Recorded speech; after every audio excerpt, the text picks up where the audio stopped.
àníyàn súnra kì í. Máyégún ti dé. Máyégún ti dé. Ọ̀jẹ̀lú ẹ̀ súnra kì í. Máyégún ti dé. Àníyàn súnra kì í. Máyégún ti dé. Lórí Facebook. Máyégún ti dé. Àníyàn súnra kì í. Nigeria has become a killing field for those who are making, probably making their own or getting their own power from there, from the bloodbath and the killings in Nigeria. So Nigeria today represents a failed country, a father who has failed our children, an irresponsible father who doesn't even know the number of children he has. And as it stands today, we now have those who are also tired of the shenanigans of a failed father, a failed country. Nigeria has failed, even if they try to make you feel like you owe them something. Even when they try to make you feel like, you should be patriotic. For 60 years, those who were supposed to be, or those who actually were at par with Nigeria 60 years ago, today are now far, far better off. And Nigerians are now those who are struggling, fighting. You know what I mean now? Dying to cross the desert into countries that were at par with their country 60 years ago. Nigeria is not just a backward. Nigeria is not just, of a corruption, as they love to say. Oh, it's just the corruption. It's not just the corruption. Nigeria has become a killing field. When your government kills you, or your government pay people that kills you, and they pay salary to policemen that kills you, they turn the country to a killing field. And a killing field shouldn't be a pride to any sane person. That's what I think.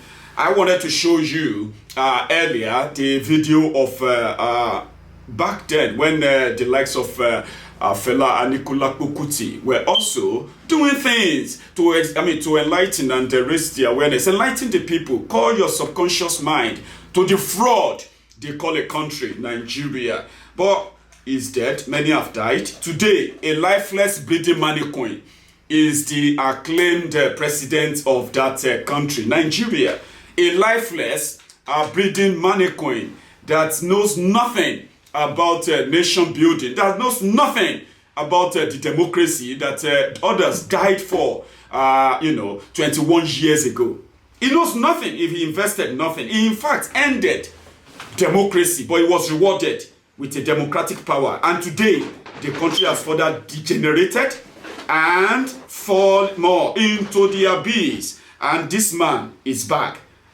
The one he did this morning was about we now have October 1st worldwide protest today, where people are genuinely stopping to live the lies of one Nigeria, the lies of a united Nigeria, the lies that they told you that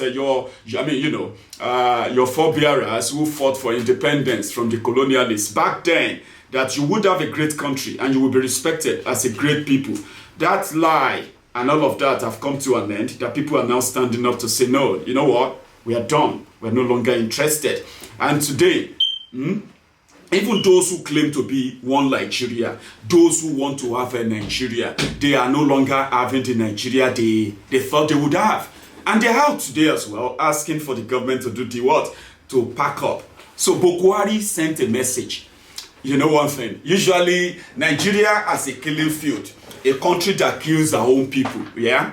They care less about how you feel. They care less about what you think. They care less of whatever you might be going through. Rather, they are ready to what? To multiply it and quadruple it, to make it even worse for you.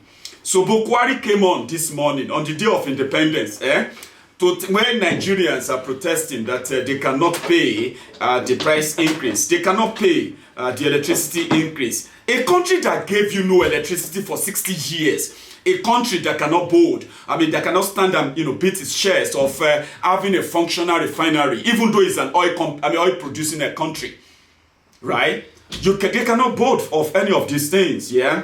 And here we are, the lifeless breathing mannequin, the one that is collecting rent on your head individually, all of you, came out today to tell you that even though they can't pay you minimum wage, they can't pay your pension, they can't build you, they can't give you electricity. They will never give you electricity, by the way. They can't give you any of these things, but guess what?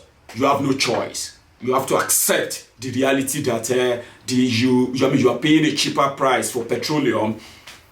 In Nigeria, compared to Saudi Arabia, the minimum wage in Nigeria is 30,000 naira, maybe 22,000 naira after tax. Yeah? And then, I don't know what you do with that. Probably you get yourself half bag of rice that is now sold for 34,000 naira per bag of rice. In that same shitless country they've turned the country to, yeah?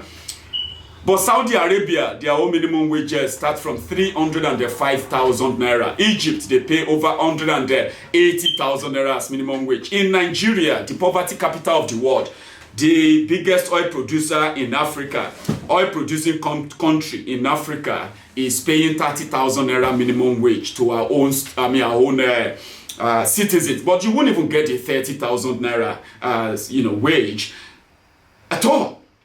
There you are, a country that is paying terrorists, 60 years old country that cannot protect our citizens. You have over 100 to 200,000 people living in IDP camps in the north right now. You have over 2-3 million people displaced, and you have hundreds of thousands of livelihood destroyed across the country right now.